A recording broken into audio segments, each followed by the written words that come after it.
There's a certain amount of fashion involved in the discussion regarding lifting the left heel or keeping it on the ground.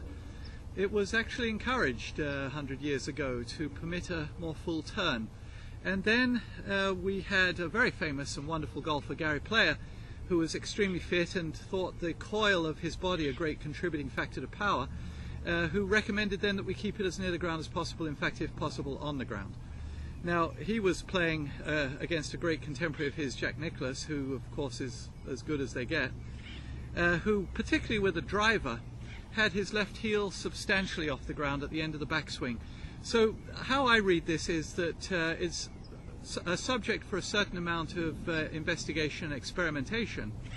But I will say this, amongst my clientele, where it becomes an issue, it's not so much whether or not they've lifted the heel because of the conformation of their body as they swing back. It's more a question of location. If indeed as you swing back, you shift and lift your body to the right, taking of course the entirety of your golf swing in that direction, that'll show up as a lift of that heel. That ends up being a problem. If you stay in the phone booth and then have the conformation of your body naturally bring the heel off the ground because of the pressures, then that actually ends up working just fine.